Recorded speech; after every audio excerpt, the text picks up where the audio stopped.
What up, Grizz Nation, and welcome back to another Grizz 901, your number one Memphis Grizzlies post-game show. And you know, it's not even close. We are coming off of another late night tip, and my God, pretty tired. And I know Nate, he might be tired, but my God, he's fired up. So I hope you'll join us, and I hope you'll have a lot of fun with us as we get through the entire night. It should be a good time. We're going to try to keep this as long as possible, but if for some reason everybody else is asleep too, there's no reason to kind of just beat a dead horse. But we have a lot to get into as the Grizzlies go down to the Golden State Warriors, 123-118. Now, that sets them at 3-4 on the road this year, and it gives them a record one game above 500 at 7-6. So the Grizzlies have a chance to come back home now, to which they come back home to 7 of the next 8 games. Will be in the grindhouse, but we have so much to get into as we always do. We're going to break down the game from the top. Then we'll get into a little Grizz trivia, which could be a little foxy tonight, a little allusion to that. And then the last thing we'll do a little look ahead, as Ryan always provides that for us. But that's it. We're going to get ready for the show.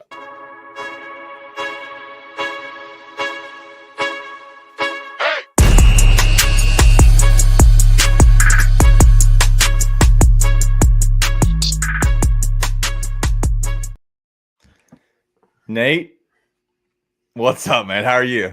I told you he's pissed. You can look in those eyes and see the pissed off Nate. I love it. This is my favorite Nate. So buckle up, boys and girls. It's going to be a fun one. I ain't stay up for that.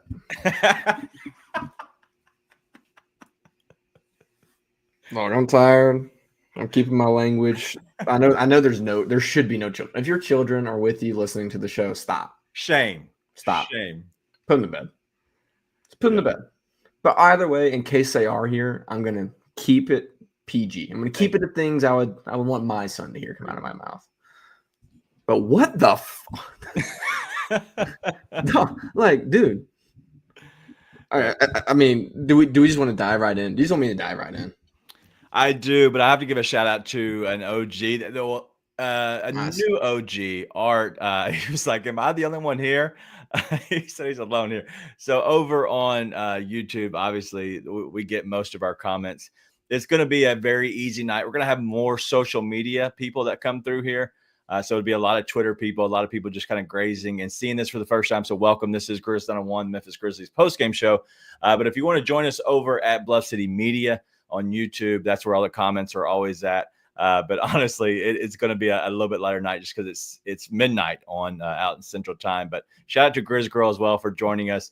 Draymond was doing Draymond things, but off the top, Nate, I'm not going to hold you back any longer. All the pleasantries out of the way. Go ahead and give it to me.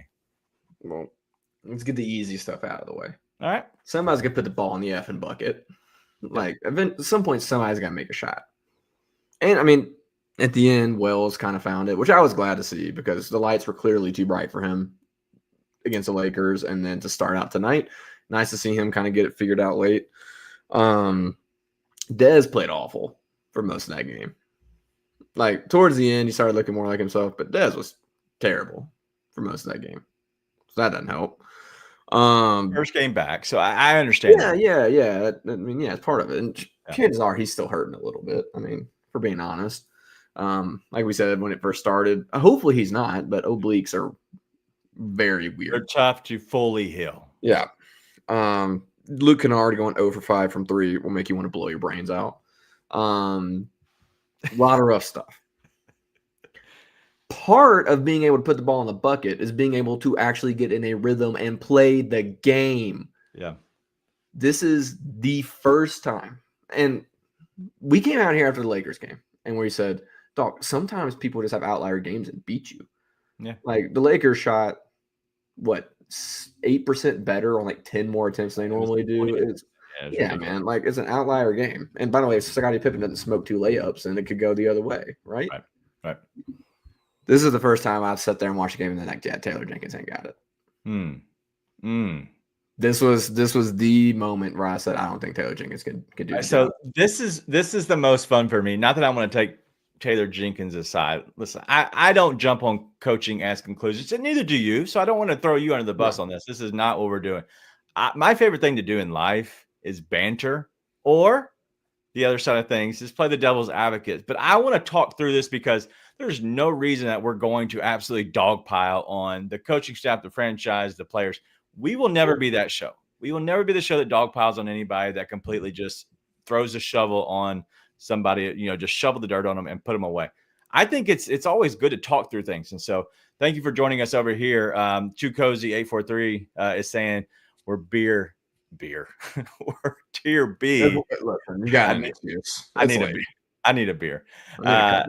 Tier B, not tier A, but we're also not tier S, which just means like we're not the worst of the worst, but we're obviously not the best of the best. We're kind of in the middle right now, and we're without Ja Morant, so I have to give a little bit of love to that. Like, we're not there, but we have some room to grow. We're putting away these bad teams because of the play style, but these good teams, that's where we struggle. But the Taylor Jenkins stuff, your issue is mainly playing too many guys, too many minutes. Is that that's part A of my thesis. Okay, let me write these down. Part A of the thesis. And to be clear, I think the team is plenty talented to keep up with all these teams. That's part of why I'm so bothered by this. Yeah. They've got plenty of pieces to be able to keep up. If you got Ja Morant, Jaren Jackson, Desmond Bane, and then pieces that you clearly can throw out defensively and can hit occasional shots, even though tonight notwithstanding, you've got the pieces to compete at the highest level. Okay. So I'm not worried about that. These guys can't all get minutes in the teens. Nobody had a chance to get into a rhythm. And by the way, you actually had guys who looked like they were playing well. Like, you had guys who couldn't do anything. Like Brandon Clark was awful tonight. Unplayable. All right. I get that. But I get that. You also got guys like Edie and LaRavia who are playing well, who are giving you advantages. And by the way, this is me arguing for Jake LaRavia being on the court. So mark this down. Which, by the way, we said last time, he's playing really well. I actually give him all the kudos in the world. But, dude, they're also not playing. They got minutes in the low teens going into the fourth quarter. And it's like, these two guys are actually winning when you're out there. So, okay, you've already kind of sprayed all over the map, which if you're going to do at the beginning of the game, whatever. Like, guys suck. You got to kind of see, okay, does anybody not suck tonight? Let's see what we got. But then at a certain point, you got to decide, hey, like, these guys are at least giving us something. We got to ride with these guys. And, like, let somebody get into a rhythm. But going into the fourth quarter, Jaren was the only one even sniffing 20 minutes. So, okay, so then let me combat a little bit of these because I think it'll be good for going back and forth. But I kind of want to poke holes in a little bit of that reasoning that you're having right now. So the Warriors just did it, okay? If you had to, like, honestly, I'm looking at the entire box score. They played 12 people. If I'm not mistaken, I believe we played 13, or maybe we just played 12. 1, 2, 3, 4, 5, 6, 7, 12. Yeah, we both played 12. Everybody on their team that played got double-digit minutes. Huff got 6, and everybody else on our team did. So I get it, and I understand what you're saying, but also in the same sense, it's like if another team is doing it and they're kicking your tail, why is it different? Because their guys actually got into a rhythm. Like, their guys are playing within a system, and they're playing together. By the way, we're getting to that part in a minute. They are playing minutes together in a way where they are actually being able to get good shots, make shots, but they're all in a rhythm. There's no way that you can say that they played similar minutes and they got into a rhythm, other than the fact that we're getting guys back for their first game of the season, though. Like, we're just not getting Vince and Desmond Bane back. Agreed. It's hard to get into a rhythm this quickly. And so I don't think that is a reason that you like. I will stand on it. I effing hate playing over 10 players because to what you're saying is you get out of rhythm, right? You can't find your rhythm as quickly. So I hate it for that reasoning. But I don't understand, if they can do it, why can't we? Even though I do hate it, but why? I'm just asking. Here's what I'm saying. If they weren't in a rhythm, they weren't going to be on the court. None of them were playing poorly. But instead, you just keep going back and forth to guys who are playing poorly. And eventually you got to be like, hey, like, Jaren's playing well for us. Zach's playing well for us. LaRavia's playing well for us. Like, I'm sorry, but like that is what it is. Those are the only 3 guys giving you anything. Now, who are the guys who give you the best chance with those guys on the court? And you just keep going and bouncing around. And then by the time somebody starts to look like in the rhythm, you pull them out. Like Edie's playing well and you pull him out. Rave is playing well and you pull him out. And it's not like you're pulling the Ravia and you're like, okay, now we're gonna go like with John Morant or Desmond Payne. It's like, no, we're gonna go to Jay Huff and Santi Aldama. Like, and I was big. I said, I think they need Santi to play well to win this game. So I was not against that. But I'm like, you're going to something different, and there's no reason to. It's not like Jake's tired. Right. It'd be different if Jake's played like an entire quarter straight, but he hasn't. I'm not saying that any of them are tired, but the reason I was smiling at that is because this offense, all right, what is it? What is it, Bob? Like, like if you look at this offense, and I've said this for many a times, it's a fast pace, a lot of space.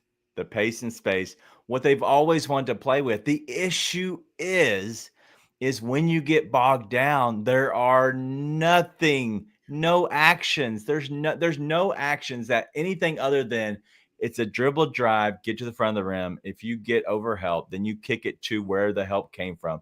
And it's usually the open man. That's for the open 3. The problem is we suck at shooting 3-pointers. So how in the hell can you love this offense if you're a bad shooting team and you can't get your players in rhythm because you're playing 12 people, to which you have to play Clark because you paid him, but he fits into this offense the worst of all of the players because he's standing out in the short corner. Why? Because he made 1 out of 19 probably this year. Like, he should never go to the short corner. Like, just if you see it, run. Don't go that way.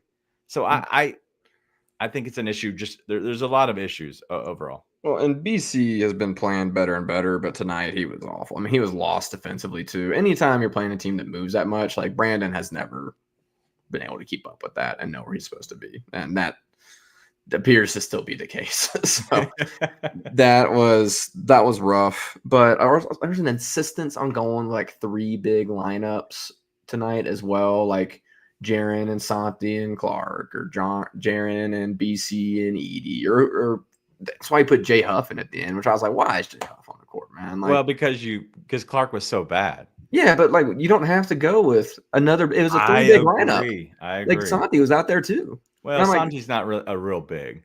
No, but that, like, okay, what is Jay Huff? Like, Jay Huff can like stand there in the paint and block shots, but guess what? He's a human traffic cone once he's outside the paint. Listen, I've loved Jay Huff so far this year, but like, what do you think Jay Huff's the answer to stop the Warriors' movement offense? Like, come on, man. Like, go with. I was sitting there and I was like, dude, go with LaRavia right here. I mean, that's the other part of that is, okay, nobody's making shots tonight.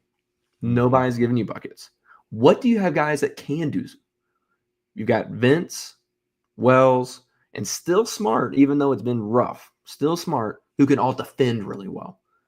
And at that point, if you can just put guys out there who are going to defend well and at least get some stops, which, by the way, you would assume Vince and Wells are both going to eventually start making shots. Wells did tonight. Vince has still got a lot of rust to knock off. Yeah. But if at least put guys out there who can stop the other team from getting buckets, and that way other guys can start to find a rhythm, and then you start generating your offense off of defense. But instead, you're just searching. And that's it. And that's what really, I think, this is what bugs me. Well, and that's okay. So, man, how do you say this name? W. Youngman. Youngman? Okay, W. Youngman. Sorry. I was like, all right, those letters don't go together. They don't go together. Why not old man? Why young man? Yeah, I'm old, man. I'm old. Late. I don't know the new offenses. I'm saying it like, and me and you were talking very briefly before we got on the show. You were kind of going off so fast I couldn't. We didn't have a time to discuss. It was a lot of listening from me, but my thing is we were talking about it, and you were like, if the offense has to get the shots to the best players, to the better shooters. The problem with this offense, it's everybody should feast, right? Everybody feast when everybody can shoot. Not everybody can shoot. And that's the issue that we're seeing now is like, not everybody can really shoot on this team. And so what are we going to do overall as this offense? It'll look really good sometimes because you can out transition, teams, and you can get to the front of the rim, which we lead the league in getting into the paint and scoring. The problem is like if you don't have a good shooting team or a good shooting night, it's going to look like this, unfortunately. And that it will make it look even worse than it really is because the Grizzlies weren't out of that game. If they got down by 12 or 14 at one point, and we'd only made 4 3-pointers. If they changed that, it was like 14 for them and 4 for us. If we'd had 7 3-pointers, it's a close game, right? You're talking about a 3 to 5 point game. It's not that bad, but it feels so bad because you don't feel like that next shot is going to go in either. And so, like, none of these shots, they missed 19 straight 3-pointers. 19. Right. That's where it all comes down to. I think that it all will look bad, and I think the coach will search for lineups when you can't shoot. My problem is there needs to be a what do you call it? A priority, or there needs to be a roster you put in your lineups. Like, hey, buddy, looks like you fell out of the 10-man rotation. Sorry about your luck. Maybe if you get another chance, you can play your way in. But this is it, the pecking order. That's the word I was looking for. The pecking order. There is no pecking order right now. And I know guys are coming back, and I know they're trying to figure things out.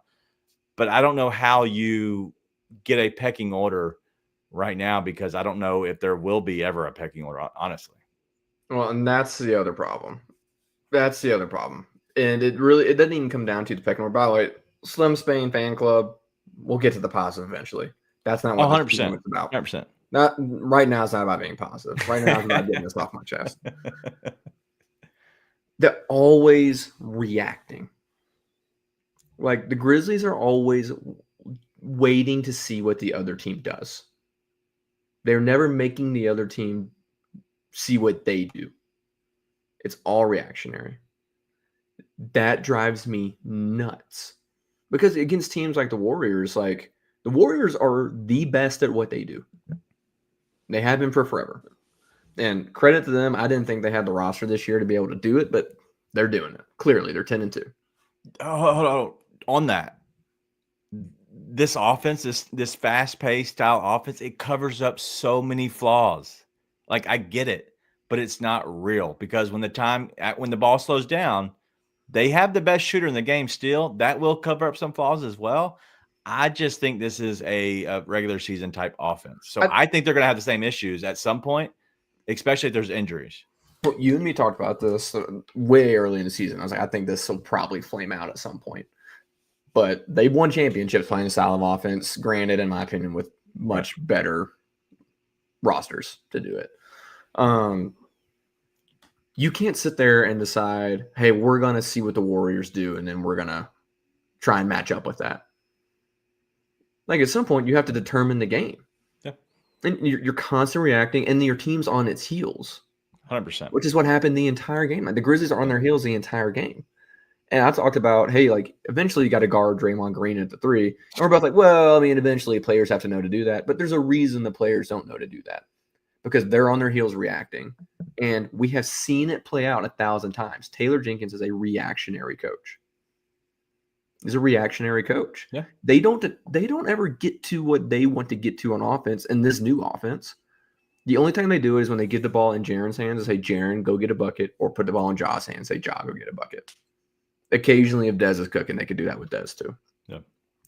But otherwise, they don't run an offense. They don't run a style that's, hey, we're going to go do this, and we're going to get to what we want to get to. It's, hey, we're going to pass, we're going to run around, and we're going to see what's open. Yes and no. Like, they literally are just getting back guys that should be playing in big minutes. So that's the issue. Is Jalen Wells should not be playing, and I like Jalen Wells. He's still showing signs of being a rookie. He's going to look really good some games. Some games he's going to suck.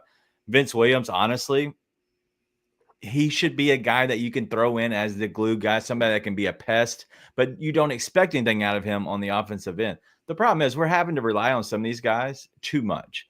Completely. Sure. I don't disagree with that.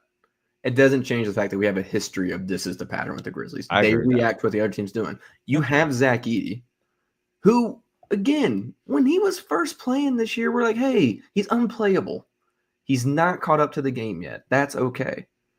Tonight, they had nothing for him. Nothing for him. Just like nobody has anything for Jaren on any given night. And instead, he's not even close to 20 minutes when you're heading into the fourth quarter. Right? Like, they end up playing him a ton in the fourth. He lands at, 23 minutes? He played most of that fourth quarter. Yeah, 14 and 10, 23 minutes, yeah. Like, dude, he is playing super well, but the Warriors are small, so react to that. It's like, hey, man, eventually you got to give something up, but hey, what are we going to get instead?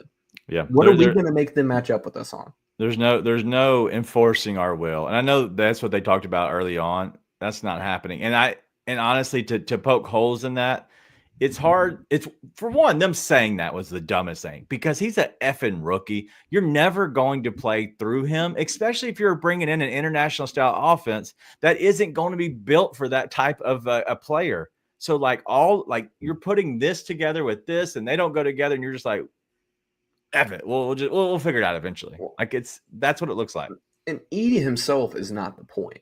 No, he's been fine. Your team, if you are a reactionary coach, then your team is a reactionary team, which means your team is, unless they get into a rhythm almost by happenstance, they are not asserting their will. Like, eventually you got to take the game to the other team. You can't constantly wait for the game to come to you. And that's what they do as a team. And they are following their lead. Well, that's the thing that stands out to me. That's the thing that really pushed me over the edge. Yeah, yes and no. I think you can enforce your will. Their style of play is a tsunami. We saw it against these bad teams when they were knocking down threes, when they found a flow. It's an absolute tsunami. Very similar to the way the Warriors are. It will just punch you in the face. You're just like, what just happened?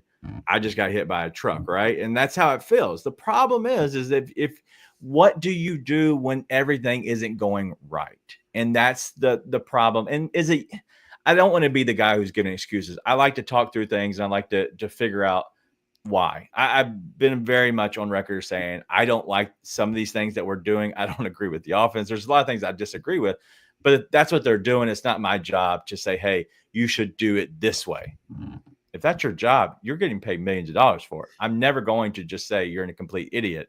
But I do think that there needs to be some. No, I'm not saying you are. There needs to be some changes and some tweaks. The problem is you add all these tweaks up that we're seeing, and we see a lot of what's been happening over the former years, and we're just like, oh my God, like it's happening again. It's PTSD, and I'm not friendly with that. I just think the team, anytime things aren't just completely cooking for them, they're on their heels. 100%. I think there's a reason that the team, when they get down, they never seem to be able to get over the hump.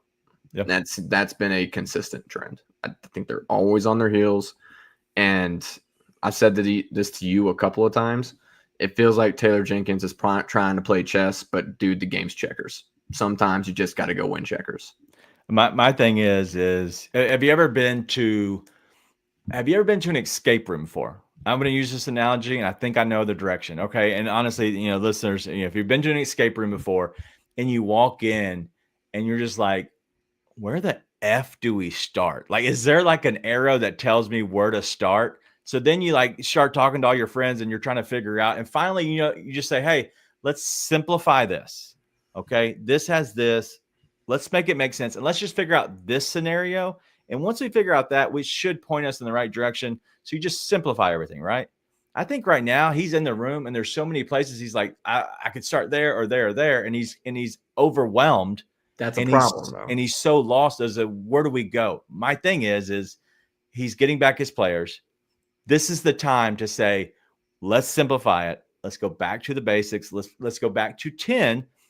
And once we figure out our 10, then we can go to the 11th guy, or maybe even start with 9 and then go to the 11th guy eventually.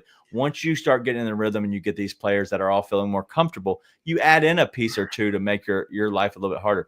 Right now, unfortunately, there's a lot of moving pieces. There's a lot of people that should not be playing that are playing, and they're in bad matchups. And so at that point, it's a struggle because you're trying to tell this human that you've been with for the last few years, or the last few guys, you're close to, that they just don't have it anymore, and you're seeing it kind of slip a little bit.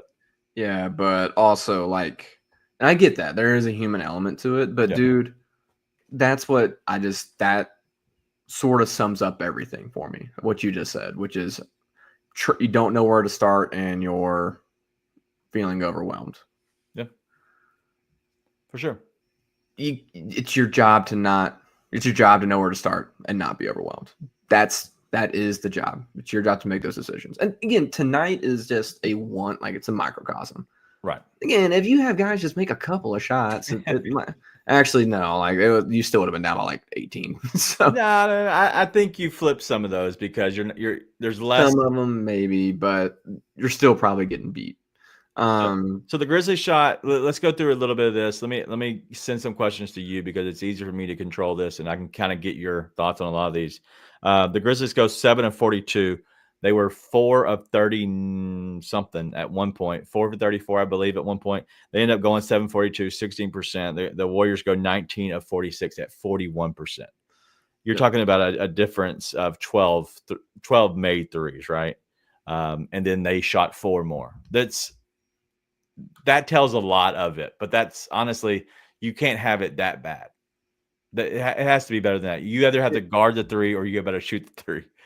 It was neither tonight. Right. And it was pretty brutal all around. And again, like we said at the very beginning of the show, let's get it out of the way. Guys got to put the ball in the freaking hoop. Eventually you got to be able to just make a shot. And they couldn't until like the last 3 minutes of the game. And all of a sudden, Jalen Wills couldn't miss. So you're 100% right. And I'm not sitting here saying like, oh my God, because of this game, like I think Taylor Jenkins can get the job done. I think it's been a few years if you kind of keep seeing like, hey man, like this adjustment doesn't seem to be getting made. Hey man, like this same thing seems to keep happening.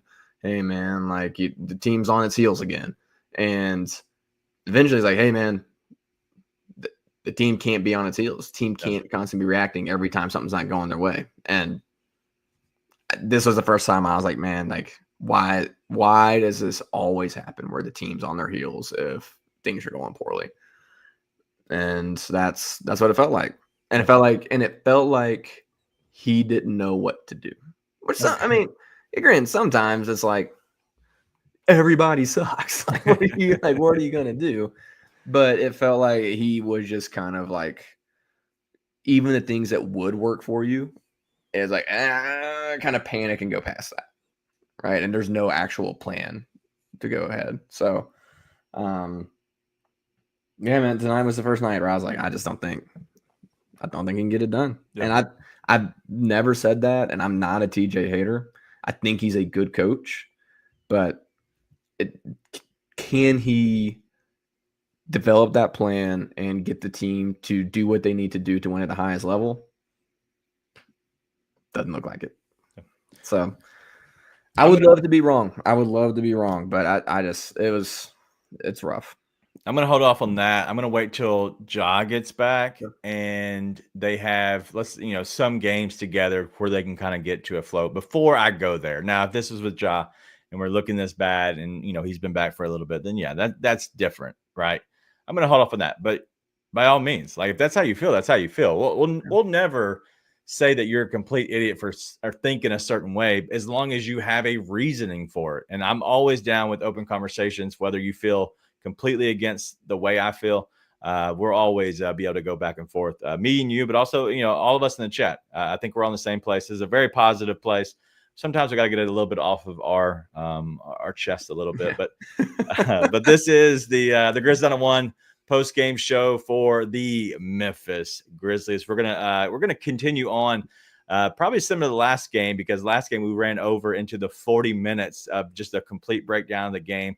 I want to hit on a few more things, answer some of the questions in the chat, and then we'll get into a quick Grizz trivia and then a quick look ahead, if that's cool with everybody. I know it's midnight, or actually 12:20 here, and then on the West Coast, I believe that is 10:20. So it's getting late for everybody else out there in Cali. For joining us and you're a fan of the Warriors, welcome. By all means, let's hang out, let's chat.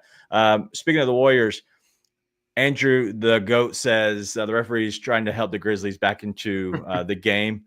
Honestly, Yeah. It looked like they swallowed the whistle for a lot of those calls when they were doing the tie-ups. Yeah. And this is not me saying that it was unfair towards the Grizzlies. It was a terribly officiated game.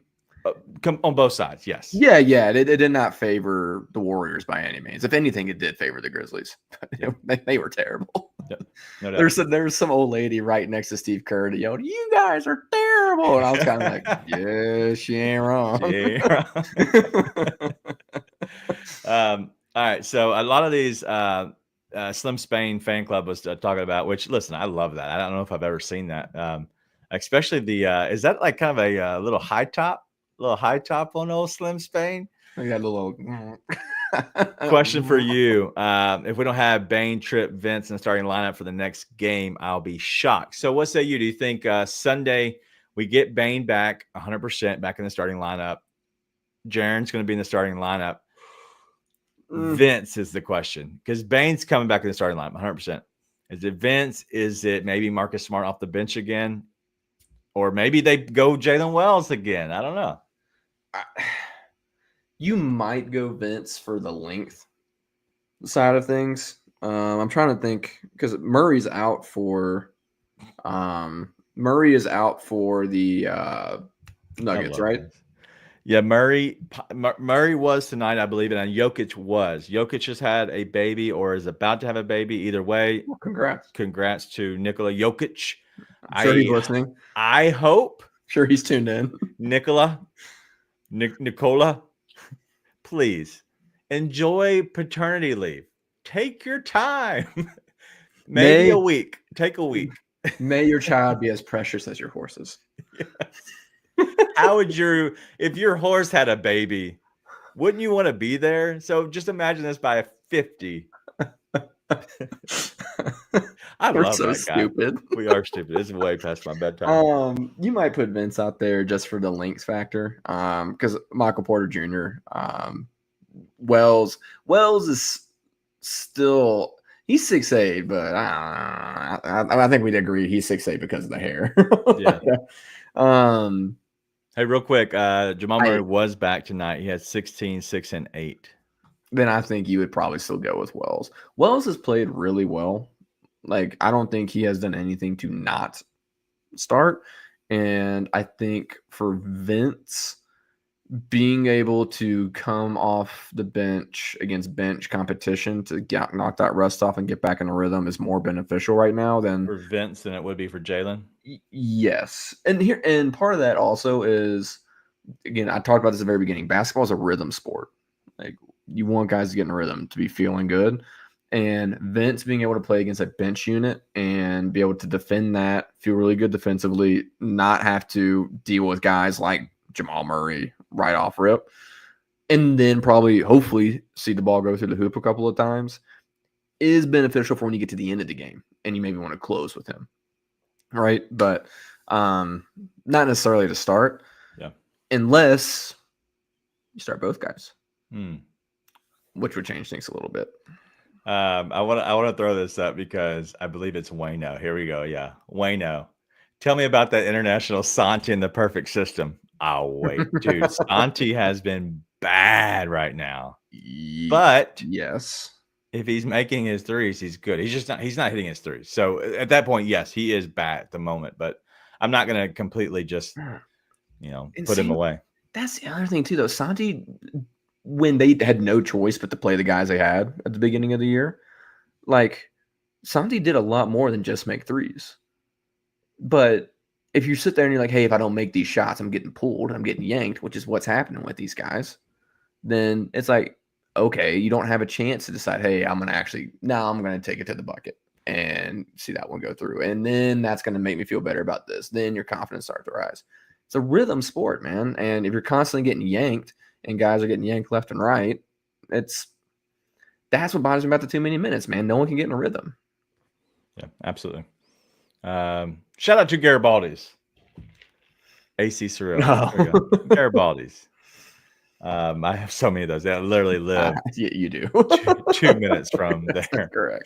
Me and we're friends. All my and see, hey, okay. I'm telling my story. Damn it. Sorry.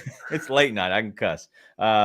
So all my kids, our sports teams, we always have our end of the year party at Garibaldi's, but that's my story. Go ahead. You're talking about real stuff. Yeah. Well, I'm just seeing Art in the comments. I'm not disagreeing. If Santi's not making threes, what is he doing? Can't rebound, can't play defense. That's just he's been rebounding that's well. That's Santi of past years. If you watch him in the beginning of the year, he is playing much better defense. It's not elite. He's not swatting stuff. Nobody on our team is. That's not true. We have Jaren Jackson Jr. on our team. Did you see him overplay? Okay, everybody has one. Trace Jackson. I thought the same thing happened to Anthony Davis too, who might be the best. I agree. It was just stupid. He is rebounding. He is playing much better defense. He's also doing a much better job of getting to the bucket and scoring in the paint. So he's doing all that when he's able to get minutes and get in rhythm. And again, I think I'm not going to sit there and say like LaRavia's not playing well. I think LaRavia is doing a lot of really good things. Right. So if you want to say LaRavia's playing better than Santi, I'm not going to sit here and disagree with you. But you sit there and say lately he regresses to his old self. I'd say lately you've also got a bunch of guys coming back and minutes have been kind of spread around in a complete chaos. I don't think that's a coincidence. All right. Let's if it's cool with you, we're running up on our 40 minutes and I don't want to be here all night. It's not cool. I'm just I have a basketball tournament to coach tomorrow. So our first, I got to be up early. But I will say tonight the Grizzlies do lose 123 to 118 to the Warriors. The Warriors played well. The Warriors have been playing well, just overall. But just looking through this, let me ask some questions. I want to get your opinion on a couple things. And so very brief. I don't need your long-winded answers, but I do want to have real answers. I want to, kind of hold your feet to the fire a little bit. But I will ask for your lineup before we get out of here, because everybody's getting back healthy. I want to ask your lineup. I love this. There's nothing like this makes me laugh so much. I haven't seen Miko's S ever. And shout out to you. You're just coming in, laying it all on the table. Taylor Jenkins is terrible. Just walking in, first time here. You didn't wipe your feet. You didn't say hello. You didn't say hi. Nothing. You just walked in and just said Taylor Jenkins is terrible, and you might even have closed the app and said peace out, baby. But no, shout out to you. Listen, speak your mind. I love it. But I do want to ask some questions. Brandon Clark tonight, 2 points, 5 rebounds. Jaren played well, 32 and 6. What are you seeing out of Jaren right now? He knows what he wants to get to, and he gets to it, and he knows nobody can stop him. He's dominant. Is anybody watching Jaren on his post moves? What's Jaren doing now? He's going to his right. He's going back. He also did it last year. We talked about this as well. But not much. Not much. No. But if you saw, I don't know if you saw this, Kyle Anderson was overplaying him so much one time. He literally just spun and there's nobody there. And Kyle Anderson kind of looked at him and smiled like, all right, I guess you're going the other way now, because he was always left hand, beat it down. And then he's going to go up no matter what. Well, Kyle Anderson was like, I'm just going to overplay and see what you do. And he eventually just, spun and went. So shout out to Jaren. Listen, he looks amazing in the post now compared to very beginning of the season when he was just throwing the ball through the wood. Jalen Wells, 16 points, 4 rebounds. Looked okay. Went 0 of 4 and then hit, I think, his last 2 3-pointers, I believe it was, or he might have been whatever. Jalen Wells. He looked better, but still, I think he was a little overplayed. But then the rest of the guys. Edey played at 14 and 9. He did have a rebound earlier, 14 and 10. They took it away from him. As I'm looking at this app, Desmond Bane, 18, 6 and 2, 27 minutes. Thoughts on Bane? I'm not going to trash the dude because he's just coming back from an injury and all that, but he looked really bad until the fourth quarter. I thought turned the ball over a ton, was clearly rusty, and trying to make things happen that he just wasn't making happen. But I also feel like once you get Bane back in a rhythm and back on the court a couple of games, most of those plays that he did not make tonight are getting made.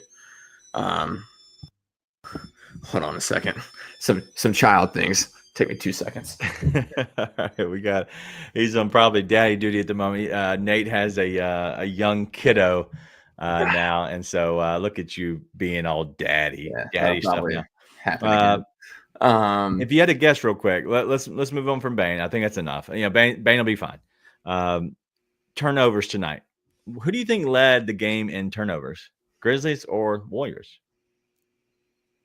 I would think the Grizzlies, did they not? How many turnovers do you think they had? Either team.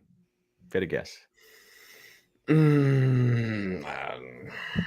18. I don't know. You're very close.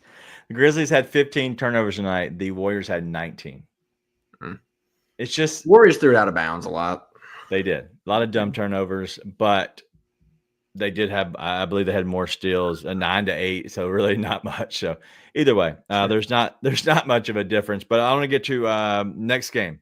The Grizzlies have everybody healthy as they had tonight. What are you doing? Are you going with 8, 9, 10, 11 guys? Who are they? Chat, I want to know. I want to know this. Let's make an agreement. You know what? Whatever. Write everybody's name down. I was going to try to help everybody, so we don't have to have everybody writing names down. But we know Jaren and Bane. Everybody's playing them. But let me know who would be your guys, because I believe that everybody would play Edie. Everybody would play Pippen at this point.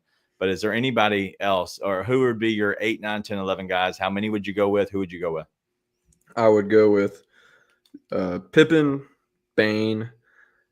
The not starting Bane thing was too cute, in my opinion. I don't think it really mattered. I did think it mattered, like, why are you not starting him coming out of the half? That I'm curious. Did they not start Bane because they didn't start what's his face? Smart? And they're like, you know what? Maybe, dude. We'll do that because we didn't start him, and then we can start Bane next time and then keep Smart on the bench. I don't think they want Smart to start. I don't think they do either. But if you can't have that conversation like grown men, then trade them. I agree. All right, keep going. You got Pippen, Bane, Jaren. Grown ass man with a kid. He can take the conversation. With a bad haircut. Pippen, Bane, Jaren. I'm looking at the Nuggets lineup. I would stick with Wells. And then I would be okay with two different guys. I would be okay with either Edie or Vince. If you want to go with both wings to start, I'd be okay with it. Problem is, you're going to have to pull one of those guys pretty quick. Probably Vince, if you do that, because he is not going to rest off, and he ain't going to have the wind to be able to play as many minutes as you'd want him to. So probably Edie is who I would want, but I would be okay with you if you're playing Wells and Vince at the same time. Okay. I would say I think it would be probably rough if you did, just because Vince hasn't played basketball in so long, and he's never played basketball with Jalen Wells. All right. Who else? After that, I think you've got to play LaRavia. I think he has proven he's one of your best guys right now, which is not something I ever say. Him and Santi both are guys who I just was like completely like left for dead. And both of them ended up contributing to this team. So who else should I trash? Chat, give me someone else who I need to trash that they end up being awesome. I would pump the brakes on awesome Nate. Let's not get ahead of ourselves. But that has us at what? 7 with Vince and Edie both included. Yep. Going back here, Smart. You would play Smart? Yeah, I would play Smart. And then 8. I'd probably go with. I'm leaving out someone I wouldn't want to leave out, but I'll go with BC Santi. Wow.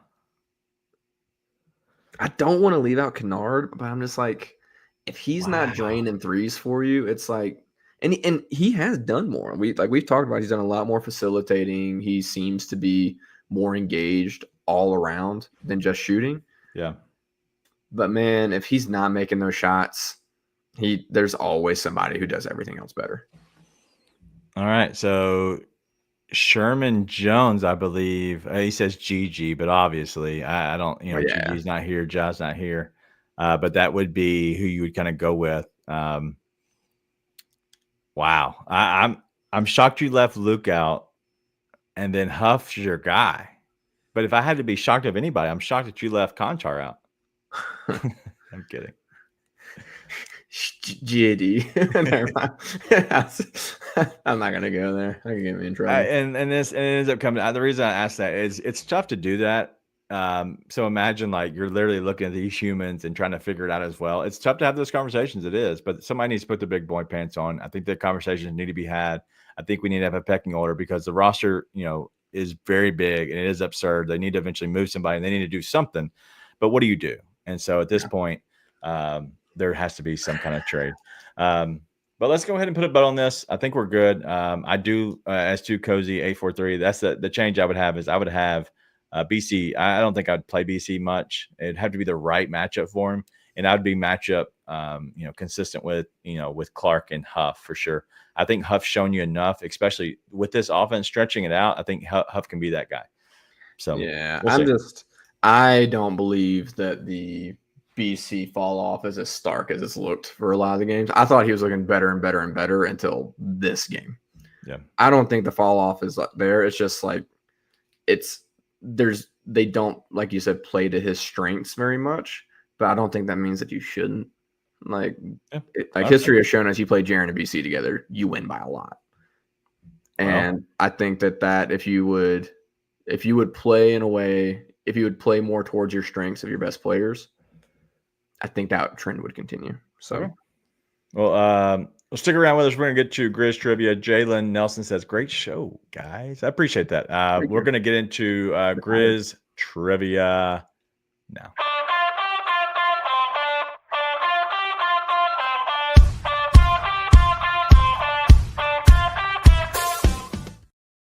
This is Grizz Trivia tonight. Somebody scored 60 points tonight. Any thoughts on who might have scored 60 points? First 60-point game of the season. Somebody bombed 60 tonight? Somebody bombed 60 tonight. Against the Timberwolves, if that helps you. Really? Was it Fox? Foxy, man. Wow. Fox went off for 60 points tonight. And if I closed... Okay, I was about to say, if I close this, I'm going to be pissed. All right, so the Grizzlies. And Wolves won anyways. And the Wolves won. 130 to 129. Shout out to that game. We're going to get into our look ahead here in about 3 or 4 minutes. We're going to go through a quick Grizz Trivia. The Grizzlies' 60-point game was by who? 60-point game? Ja. Never happened. Trick question. The Grizzlies have never had a 60-point. He got 57, didn't he? No, he had 52.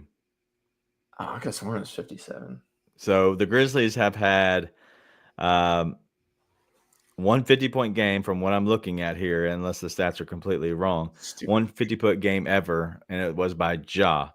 But if you had to give the top 5 guys, and I'm going to have Ja has 3 or 4 of the top. If you could give me the top 5, Ja included, highest scoring games ever by Grizzlies players. Excluding Ja? Excluding Ja. So Ja's one of the 5. I just gave you that, right? Okay. So who are the other 4?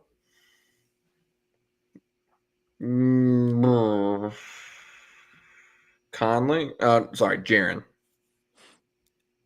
Jaren Jackson Jr. is one. He's the 5th one. What was the number? Jaren had 44. Did Mike ever score that many? Mike who? Conley. No. No, I don't think Mike Miller did either. Mike Miller, 45 back in 2007. Really? Dang, I was not going to guess Mike Miller. Look at these in the chat. Look at that. 2 of those. I'm trying to think, did Dez ever go off like that? I don't know if Dez has ever had 40. I'll say it, Dez. Dez has 49. Shout out to Art. Did he really? Art Duarte. 49. For some reason I thought he hadn't cracked that, but hey, better lucky than good. And I will say it was not Zebo. I will tell you, a sneaky good trivia question would be Kenny Lofton with 42, but it's not him. He's like 8th. I'm glad it's not 7th, actually. He's 7th. I'm glad that's not one of the answers. Mark. Mark Gasol is he's had 42 as well. Him and Kenny Lofton together. I hate that. don't do that. OJ Mayo, I couldn't find him. Okay, Rudy, yeah, 41, but he's not the 5th. Courtney Lee. Nope. It's somebody you're missing that you know who they are. It happened in 2024. Oh, Gigi with 44. Yeah. Shout out to somebody who said he had a monster game. I don't even see it anymore. There's so many in here. Am I missing any more? Nope, that's it. So it was really? Ja. So Ja had a 52 burger, and then it was 49 by Bane. Ja again with 49. Ja with 46. And then Mike Miller 45. Gigi 44, and Jaren 44. And then there's 2 other 44s by Ja. Like Ja is obviously littered through that. So big country. Lofton says hi from Shanghai Sharks. All right, let's get to the look ahead real quick. We always do these for the next game. The next game is on Sunday, but it's also a double dip. But the Denver did lose tonight, so you're going to hear Ryan talk about the 5-game win streak they're on. Well, they lost tonight. They're without Jokic, but this was sent in this morning. So here's the look ahead with Ryan. Let's look ahead to the back-to-back 2-game mini-series at home for the Memphis Grizzlies, starting on Sunday against the Denver Nuggets. They'll play them on Sunday, turn right back around and play them again at home on Tuesday. Denver's currently on a 5-game winning streak. Let's look at the wins and losses a little bit here. In the Nuggets, 3 losses so far, 10.7 three-pointers made on 35 attempts per game. That's 30.5% in losses. Then there's 7 wins, 13.7 three-pointers made on only 30 attempts per game. That's 45.3%. So you might be saying, look, it's only 2 or 3 difference in threes here. Why is that such a big deal? Obviously, the percentages are a huge difference, and the attempts. So maybe teams are corralling Jokic more, doubling, forcing him to pass out and not dominate the paint. And that's why you're getting more 3-point attempts. Yes, 3 threes doesn't sound like a massive difference, but in an NBA where the league average margin of victory varies from 4 to 7 points, 9 points added in 3-pointers made is a big difference. So it doesn't seem like a lot, but a big indicator, I think, for the Grizz is what is their strategy going to be, trying to control as best they can what Jokic does. Look, Jokic plays almost 40 minutes per game. He does everything for the Denver Nuggets. You can throw doubles at him, he will pass to the open guys. You can play him single, he will go score points. So Grizzlies in the past have been more of an overhelp, let's trap, and rotate out and use our athleticism kind of team. So let's see if we can turn the Denver Nuggets into a higher 3-point volume team and hope that they are just shooting poorly. So you can do what you can to hold Jokic and Murray and that great 2-man game between them down. But the great ones like Nikola Jokic, you can only do so much. And whatever you throw at him, he's going to have an answer for. Let's hope that answer for 2 close, fun Grizz wins next week will be he's passing around to all the role players and they're missing a bunch of shots.